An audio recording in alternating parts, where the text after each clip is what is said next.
direction. It is. It's tough. StreamYard is different. Hey, everybody. Welcome back to Think Sales Live with Jeff Gunsberg and myself. We are looking forward to talking to Jeff Shafritz, who is the founder and CEO of Franchise Guidance. Jeff Shafritz, Jeff Guns. I'm going to call you Fritz for the remainder of this. Got it. I wouldn't want anything different. We get confused easily. Right. Jeff and Jeff, it's hard to handle. The IQ on this show is not that high. Well, yeah, I like it. Right. That's why you brought me on, I think. That was the smartest thing we did. That was right. Exactly. So, hey, Jeff, I'm looking forward to talking to you because as we sit here today, it's October 2nd. Yeah. We are, 7 or so months into COVID. So many things have happened. We don't need to go into all the details. But what I think one of the things I see happening as a business coach is you have a lot of these people that are saying, you know what, I've been laid off, I've been this. People who haven't been laid off maybe see it coming, and they want to take a little bit more control of their life. And they don't necessarily have it in them to start their own business from scratch. And I think people are a little unfamiliar that they can actually purchase a franchise, or even those that are familiar that can purchase kind of a still a lot of work, but kind of an in-the-box solution where they can still be an entrepreneur, and that there's actually somebody that can actually walk them through the process on how to choose from over 3,000 options. And so that's what you do, right? You are, just to give everybody kind of a review, you help individuals choose the best franchise for their goals, their interests, their skill sets, their finances, et cetera. And so tell us a little bit about kind of, the franchise model and who kind of is your ideal client. I want to start there. We usually don't start there, but I want to start there because I want people to kind of understand what you do and how you can help them. Well, first, thanks a lot, John and Jeff, for having me on. I really appreciate it. This is an interesting time. A lot of people, unfortunately, are looking for their next opportunity. And so a couple of things to answer. What I do, I'm kind of like an executive recruiter or a real estate agent, but instead of helping people, find a job or a house, I help them find a franchise that fits all the criteria and characteristics that are important to them, their background and investment parameters, et cetera. But what's interesting about franchising is that there are thousands of different options. So A, it's really hard to find the right ones for you. Yeah. And B, most people think of franchising as, fast food places, Subway, things of that nature. And that is a big part of franchising, food. But there's so many different industries in franchising. I think there's over 75 different industries, and virtually anything can be a franchise, because what the franchise is just a system for doing business that, the franchisor is basically selling to you and allowing you to use, and then providing you support for that system. So it can be, health, wellness, business to consumer, home office based, home repairs, essential service franchises, B2B franchises, retail, home, basically anything you see out there can be a franchise. And that's the misnomer, because I get a lot of people that say, I don't want to own a bunch of Subways. And there's so much more out there than, just the Subways and the fast food places. So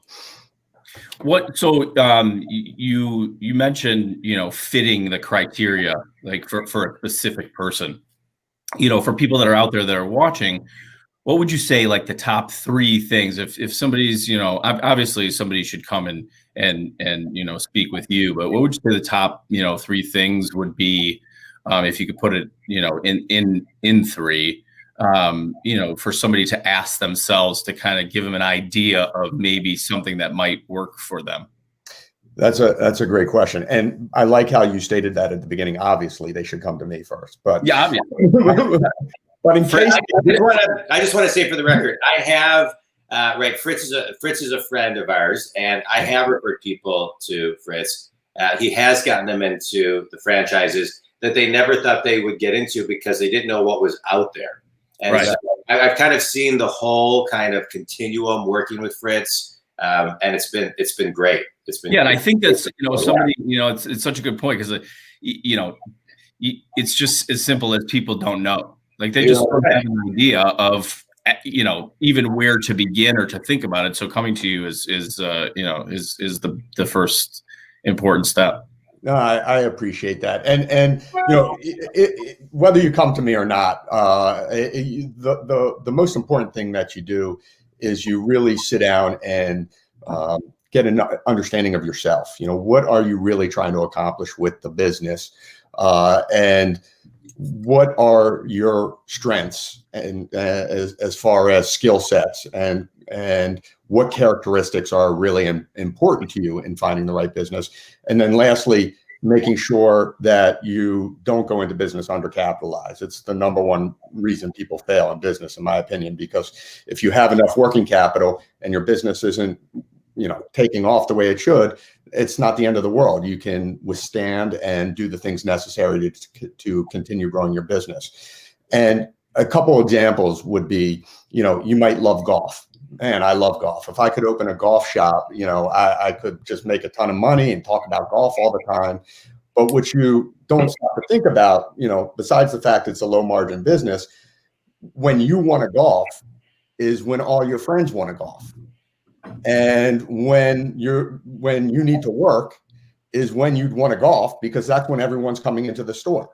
And so it can get, quite a bit frustrating if you're not out enjoying the thing that you love, because you're stuck in your store, selling golf clubs to someone. You might see a pizza shop in Chicago and say, man, if I brought this to Detroit, we're going to make a ton of money here. There's lines out the door. But if you're the type of person that, came from the corporate world and has only managed, white collar employees and likes a Monday through Friday, 9 to 5 business, you're not the right person to run that pizza shop, because you're going to be dealing with minimum wage employees and constant turnover, weekends and evenings. And so, I try to say, let someone else open that, find a business that meets your criteria, what you want out of it, and then go eat as much pizza as you want to eat, basically, and treat yourself. So, I think that's the biggest mistake, is people get into a business because they like the product and service, which I'm not saying isn't important, but they have no idea what they have to do to make that business successful. And what they have to do does not align at all with what they're either good at or what they want to do. Basically. Yeah, let's talk about that a little bit more. But first, I want to just say this. When it comes to golf, I would like to own a range, right? You sell people a bucket of balls, they hit it, you have a truck pick them up, and then you sell the same balls again. Right. That's a great business right there. That is a great, and I'll tell you, if you own that, I will be the guy that drives the little thing that you the truck, the golf ball back. Yeah, you're like you're shielded, flying at you, bouncing off. Exactly. But I want to talk about this too, because I can one particular client that I've had bought a franchise and really had a very difficult time with it, because he didn't realize the amount of work that actually went into it. So you can buy this great model, this great kind of system, this great brand, right? But you still got to do the work. You still got to get out there and do sales. You still got to hustle. You still got to grow your market share. You still got to do a lot of work. So kind of bridge the two a little bit more, right? So you kind of buy it. There's no easy way to grow any business, even when you buy a franchise. So talk about, even from a sales perspective, right, how to get out there and bring people in the door so you can actually, and all the work behind it. Well, yeah. And there's a lot to unwind in that comment. And so I'll try not to get off track. If I do, feel free to bring me back. But first and foremost, there's we had mentioned there's different types of franchises, and it's interesting because I've put a lot of people in storefront businesses, and I've put a lot of people in service oriented, like home improvements, home repair, renovation, or B2B type franchises that don't require a storefront. And they're both can be phenomenal, and they both can have a lot of scalability to them.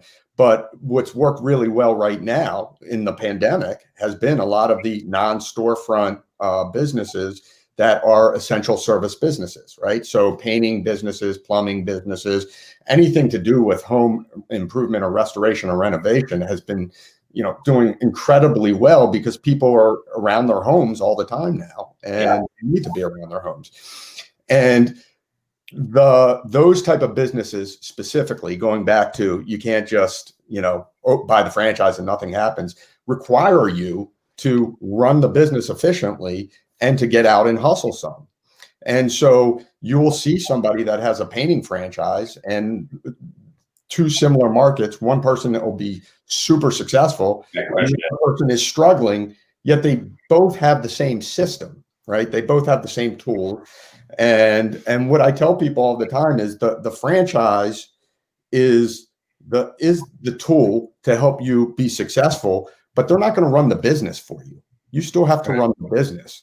And there's a reason why, some people are really successful and some people aren't with the same exact business. And it even rings truer, I think, when you talk about the non-storefront businesses, because there's no reason to say, well, I had a bad location or this or that. Everybody's got the same, or similar demographics.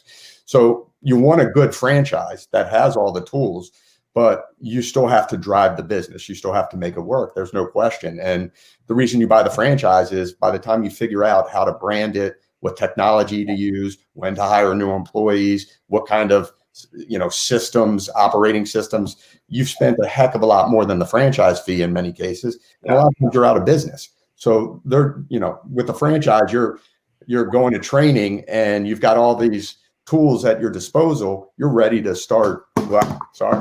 You're ready to start doing business right away. And even though there's a learning curve, you've basically crushed that learning curve by a long time, hopefully. If not, you shouldn't buy the franchise. But to your point, yes, the franchise doesn't just make money putting anybody in there. There's a human component to it as well. So sure. You said something really cool to me. I think that people should really think about this, because I feel like this is like where business is born and maybe what is an exciting part of your business. Obviously, there's thousands of franchises that already exist, right? But you use the example of like walking down the street in Chicago and you see this amazing pizza place. You have the pizza and you're like, this is amazing. Like, we got to have this here. Like, what if you've got somebody like that you're dealing with, that you're talking to, what are the steps? How does somebody even start to go about even, going to this place that's not a franchise and beginning some conversations about how to do that, and are they willing to? Yeah. And that's a whole, different component. I don't specialize in that, and there are companies that do, but I will say that I think the first thing you have to do when you're the pizza place is determine if you want a franchise. And what that ends up doing is changing who your customer is somewhat, because your customer now isn't just the person coming in to get the pizza. Your customer is the person who is putting their money on the line and wanting to open that business in another market, right? And so what I would say is, if you're thinking about franchising your business, it can't just be a recipe. If I live in Michigan, I don't want to just buy a recipe for a delicious tasting pizza. It's got to be an operating system that is so tight that you can just sell it to somebody and they can take that system and they know, yes, this is how I make the pizza, but this is how I market. This is how many employees I need. This is how I'm ordering. This is all the technology. So you have to have everything in place. And I think before you start franchising, I think that's another mistake a lot of companies make, is they start selling franchises and they really might have even just gotten lucky in their own business, right? You need to develop a tight system. Yeah. And so hopefully somebody who is in the world of franchising, if they went to that pizza place and they were like, man, this would be amazing if I took this somewhere else, they would have a plan and strategy to say, okay, you've got this great concept here, but now we got to package it in such a way that, somebody else can take it and run with it too. So I don't know if that answered your question, but I think that was a great answer. I often think about that too. like what is that process? But I want to go back and talk real quickly about being being well capitalized for a second. Right. I think there's probably a little bit of a disconnect for people when they think about buying a franchise. that the brand alone will, bring people in the door. And like you've been talking about, right, there's the operations, there's the human element, there's the daily hustle, and then there's the brand. But when it comes to being well capitalized, how much capital does somebody need? Is it like, if I'm talking to somebody who has a business, there's, depending on the business, X amount of months or years you want, put away in case of, something like what's happening right now. But so how well capitalized does someone need to be? Is it 6 months of capital just in case? Is it 3 months? Because I think if somebody's watching this right now thinking, you know what, I don't love my job, I want to start a franchise, but I maybe only have 6 months of capital that I can buy into the franchise, and then, learning curve, yada, yada. So what does that picture look like? Yeah, I mean, I think a little of it depends on the business that you get into. So if you did, say, a lower investment service-based franchise where there's not a ton of overhead, you might need, say, $50,000 for a franchise fee and another, $50,000 to $100,000 in working capital, and that's your whole, cost of the business. And a lot of that can be financed also. If you're in a, $500,000, fitness facility, you've got to make sure that you've got enough capital to cover, rent, overhead, debt service, all those other things while the business is getting to a break even. Yeah.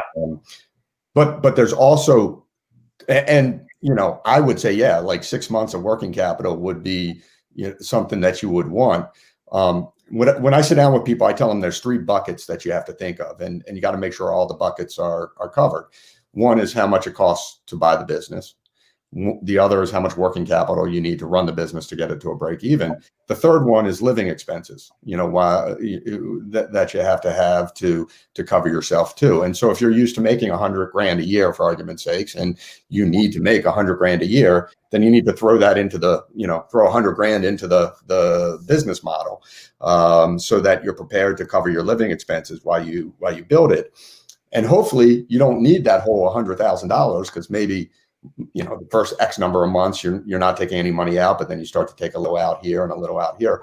But if you give yourself that year of living expense, then you don't have to, stress early on while you're building the business. And that is a big concern for a lot of people going into the business. It's not the amount to buy the business or the working capital needed to run the business. It's how am I going to live while I'm building the business, and you got to include that in there. There are lower investment, lower overhead, like I said, franchises that if you're going full time, I think still give you the scalability and the potential to cash flow quicker. There's also, for people who have a job and have some flexibility and they don't want to leave their job, there are opportunities that are designed to be manager run from the start, where you could put managers in there, manage managers, and it doesn't mean you're not doing anything, but you could still have a 9-to-5 job and, go in on weekends and evenings and help build the culture of the business, but you're not the one running the day to day. And so for people who still have a job, but they're thinking, man, I don't know if I'm going to have it for a long time, or, I want to diversify so that, 3 to 5 years from now, I could leave my job. There are really good options out there as well, that could allow you to diversify and build something so that if something happens again with a pandemic or a recession, you don't have to go back to work if you don't want to. So, right. No, that's a good point. I think a lot of people now are thinking to themselves, what else can I do? How can I position myself to not be in the position I'm in now, and, be tied to a job and be able to control my own destiny and all that stuff too. So that's a good point. I think it would be good to, I think a lot of people, again, they don't understand how to start in the beginning part of a franchise. Let's say, for people that are listening that maybe are thinking about doing this, is like, let's just use a Jimmy John's, for example. Like, sure. You walk into a Jimmy John's, I don't care what Jimmy John's you walk into, they're identical on the inside, right? They're all the same. And which, goes to pretty much most franchises. They're done in a certain way. When you initially invest and you say, okay, like, here's how much your franchise costs, does the company provide you the laborers and the materials and all of those things? Are they the ones in charge of putting the store together, and setting it up in the manner that's in keeping with, the company look? Yeah. So typically, they'll have a package that they'll send out to you, and you'll have contractors that have, plans, and the plans will be exact to the specifications. But that is a big thing with franchising, is that you go into Jimmy John's here and you go into Jimmy John's in Des Moines or LA, you're going to get the same look and feel. Right. And you're going to go into Jimmy John's because that, like, I'm getting this sandwich, it's going to look this way and smell this way. And so the franchisor is, should be providing you with detailed plans on how to build it out. They should be assisting you with site selection. And look, there's good franchises and there's bad franchises. And so you've got to do your homework and do the evaluation to make sure that you feel that they're giving you all of those, tools, basically, so that you're partnering up or teaming up with a company that's got your back, basically. And, Sure. But yeah, I mean, that's all part of it. Sometimes a younger franchisor might offer a little more flexibility. Like if you bought a Jimmy John's, you're not going Right. It is what it is. They're already established. You're not getting. Right. Don't mess with anything. That Like, makes sense. and some people love that. But sometimes, if you had bought in Jimmy John's 20 years ago, I'm not exactly sure when they started, but you probably, some of those early franchisees, probably like, hey, if we throw 2 pieces of salami and 3 pieces of turkey on here, we will get the Jimmy John's Club Special. Right. And that's how the Jimmy John's Club Special, came about. Yeah. So if you're the type of person that likes a little more freedom and flexibility, you have a system, but want a little more flexibility, you might want to go with the younger concept. If you're the type of person that just wants the brand and, you follow ABC and don't deviate, you might want a little more of a mature concept. So. Yeah. You know what I think is that as I'm hearing you talk, Fritz, and I'm seeing this and been talking with, I would say most every client of mine since the pandemic hit, the importance of every company, whether you are a franchise, want to be a franchise, or even thinking about a franchise now, the systems and the processes of how you run your business need to be as tight as they possibly can. No differently than McDonald's, right? I mean, McDonald's takes the thinking and the decision-making out of everything. Everybody knows exactly what to do.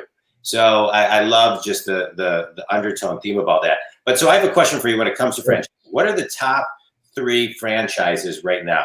You took my question. I took your question? God bless it. All right, let me regret. No, I'm kidding. Go ahead. No. I want to know the answer. By the way, I love that, because that goes like against everything I stand for. Right. 100%. Because I'm curious. franchises, Let they're me completely different for everybody. But and I agree. But what's like trending right now, right? Like what's hashtag trending right now as far as things that are appealing to people? Right. So hashtag trending for me, and I'll tell you, like prior to the pandemic, I think it was a lot of fitness. There are some great fitness concepts, and people are really, that is an industry that I love, but a lot of things have changed since the pandemic. Yeah. Women's beauty services were really strong, and I think they're coming back strong because women and guys too want to get out and take care of themselves. But after the pandemic, what I think that I've seen that was always good before, it just wasn't as sexy as like a new, fitness concept or a new wellness, massage or some kind of concept, is the essential services franchises. They're crushing it. I mean, I'm like, a lot of people I placed in those businesses are having better years than they've ever had before, let alone, are they still keeping up and keeping in business? I mean, they're really doing well. And so if someone's looking to leave their job, because in many cases, those you have to run yourself to get it up there before you start putting people in place. I love those businesses because you scale with people, and you're not, instead of having to spend another $300,000 to $500,000 to open another store when you're ready to expand, you add a new truck put another truck on the road, hire another salesperson or operations person or crew. If things are going well, you buy the territory next door for 40 grand, but your infrastructure is already in place, right? So you're not having to go out and again, spend 300 to 500 grand every time you want to open more stores.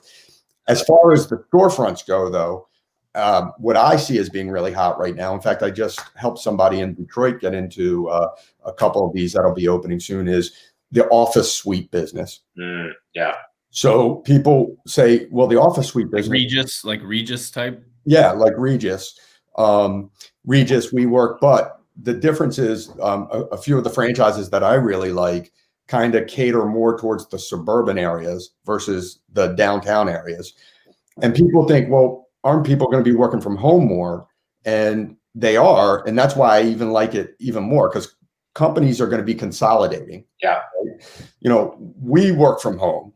But if you have an office suite in the suburbs and you are an independent contractor, you're an employee who's working from home, and the company says, hey, we're reducing the size of our corporate office. A lot of people can't work from home. Our children, John, are a little bit older now, so it's not as hard. But when, it was not easy when I was working from home, I did.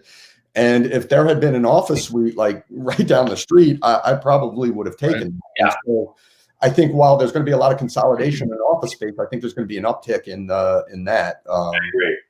The other thing I really like for a storefront is what's called the salon suite business.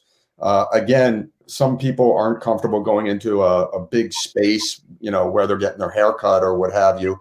And the salon suites are kind of like a real estate play almost. You take 5,000 to 6,000 square feet, you chop it down into 30 individual stores, and you go at, the people who are running the stores are basically stylists who have been in the industry for 10 years, have a following, are kind of sick of the drama of being in a hair salon or want to start their own business and don't have a lot of money, and they can walk in and start for free.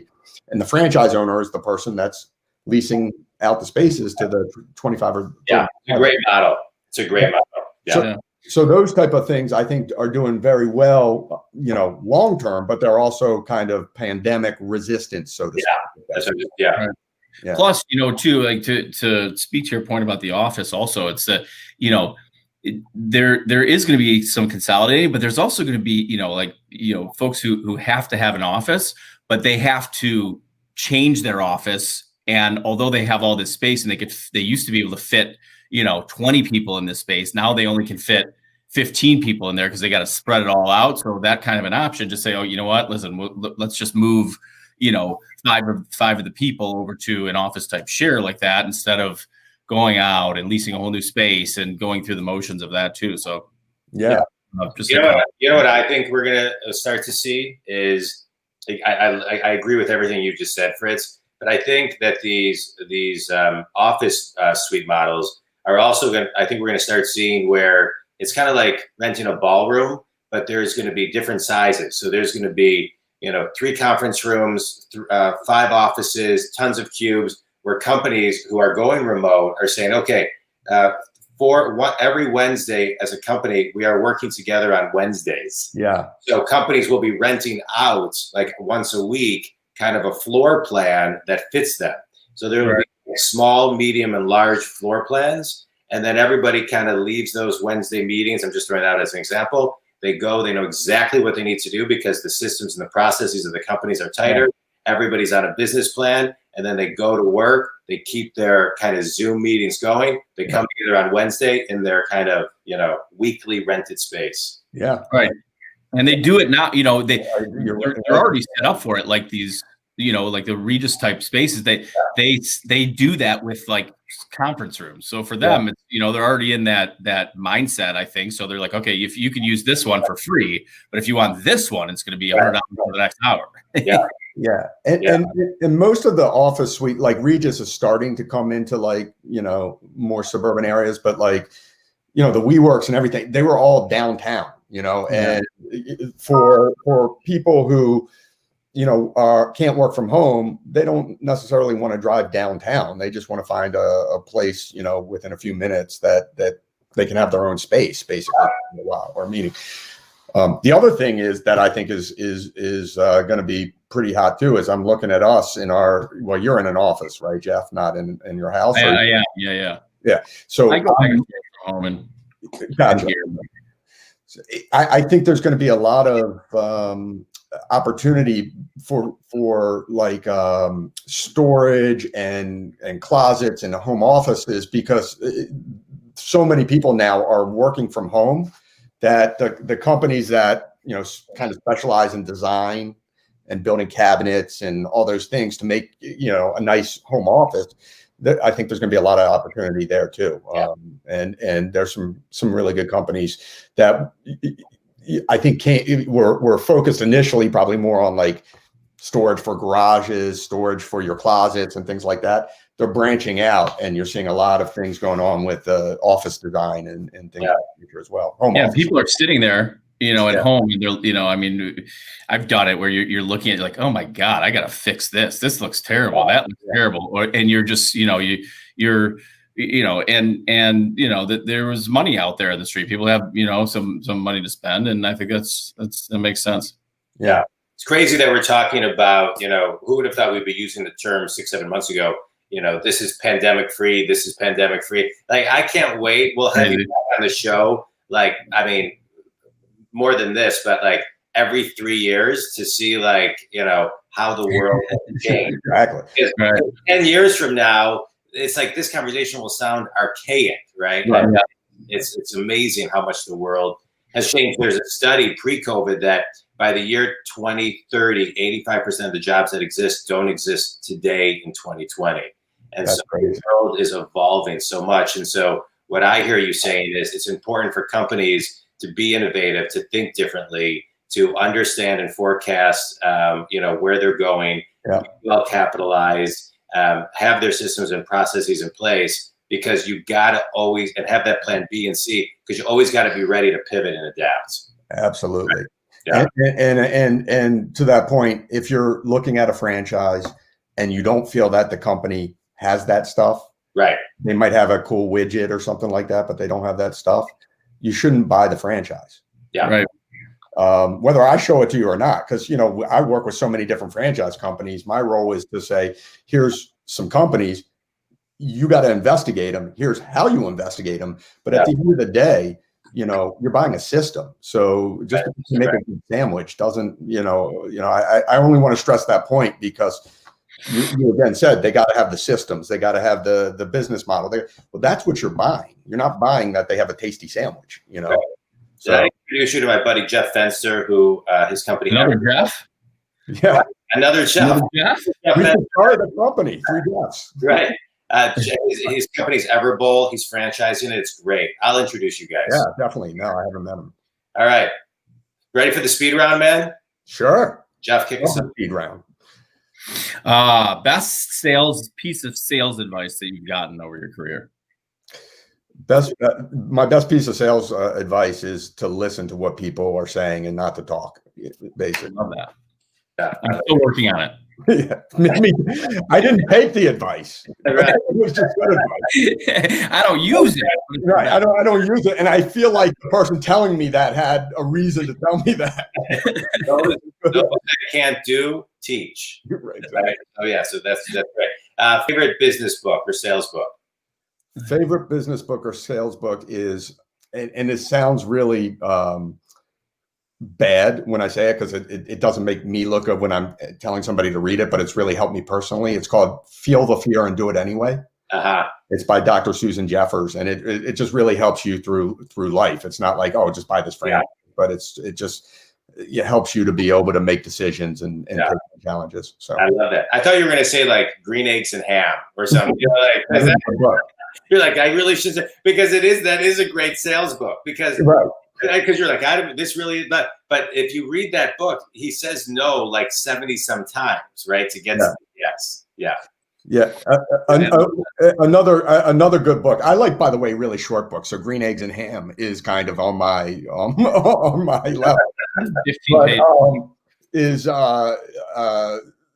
Is oh my goodness, I just forgot the name of the book. The E-Myth Revisited.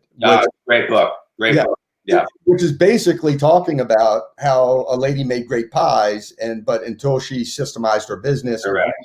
And so it's not a book about her franchising, but it almost talks about like the game plan to how to franchise before you start growing. So E-Myth is a must read. Yeah. Yeah. Not as good as Green Eggs and Ham. But Not as good as Green Eggs and Ham. No, I agree. Yeah. I'm gonna switch it up. Favorite movie? Favorite movie? God, my taste in movies is terrible. Can I say Borat, or is that gonna like? Yeah. The new one coming out. He does have a new one coming out. He does have a new one coming out. Right. I'm glad you didn't say Sharknado.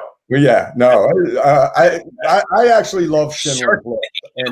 It is a funny movie. All right, so last question, Fritz. Last question. A lot of kids recently graduated college, and It's so undeep. I feel like Sharknado 1, 2, and 3. I forgot my question. Oh, a lot of kids have graduated college recently, and the world looks completely different to them. What piece of advice would you give those kids today? I would say do what you want to do. There's a lot of opportunities for entrepreneurs. I mean, it's unfortunate that a lot of young people can't afford, say, a franchise. But I kind of wished I had started my own business when you're young. When you're young, you don't have to worry about anything. You don't have kids. You don't have a family. You don't have a mortgage. You know, you can live off ramen noodles and SpaghettiOs for a while. And, you know, I think if you're really struggling to find a job, or you don't have a field like where you're becoming a doctor or a lawyer or something, figure out a business and go do it. And you're going to learn so much more than you would even learning in school. And if it works, you're set for life. And if it doesn't work, you can always go back and get a job, basically. Amen. Yeah, there's a reason to call you. Yeah, exactly. Call you and have the conversation. Right. Exactly. I love that advice. I concur 100%. And feel the fear and do it anyway. Exactly. Right. So read that book. I love it. Fritz, always fun, man. It's always great talking to you and learning from you. I learned a ton. To me, I always, view these as they're like mini master's classes, aren't they, Jeff? I mean, I love it. Yeah, great. Yeah. Nobody knows about this and what he does. I think it provides value. We're bringing value. You guys are bringing value. We're bringing value into the world. I appreciate that. I really appreciate you guys having me on, and Thanks, John, what you do too, as a coach, is exactly a lot of you're helping companies do all the things. If you don't have a franchise to support you, right. That's essentially what you're doing, which is amazing. Yeah. And he's huge.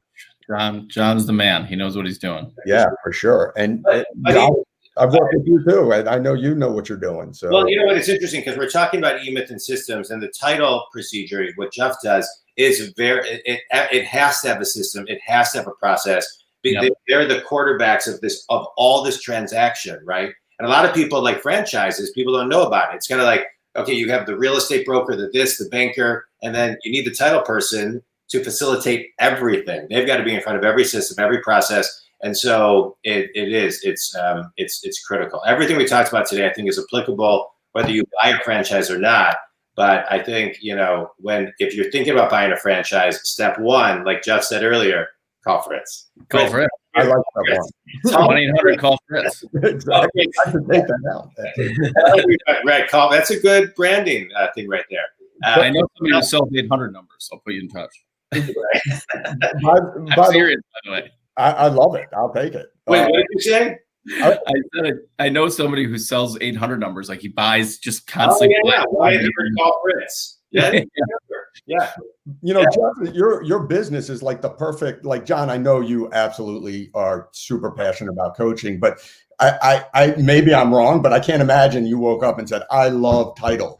Oh no, I did. I woke up. I love it. But what you love is building a business and putting systems together and running in teams and selling and building relationships. And for sure, the title is just 100%. Which you chose to do. service, the product, whatever. Exactly. So, I thought Fritz was going in for the close and asking you to franchise the title company. Time to franchise. yeah, Um, we should talk. all right, Fritz, tell everybody how to get a hold of you. You can either go to Jeff@franchiseguidance.com. I will soon be taking out Fritz at franchiseguidance.com Coming. or just go to www.franchiseguidance.com or call me at 248-545-7684. All right. Thanks for being on, man. Yeah, guys, I really appreciate you having me on. Jeff Gunsberg, always fun doing this with you. Fritz, thanks. Likewise, love it. Thanks, guys. Take care. Bye. All right.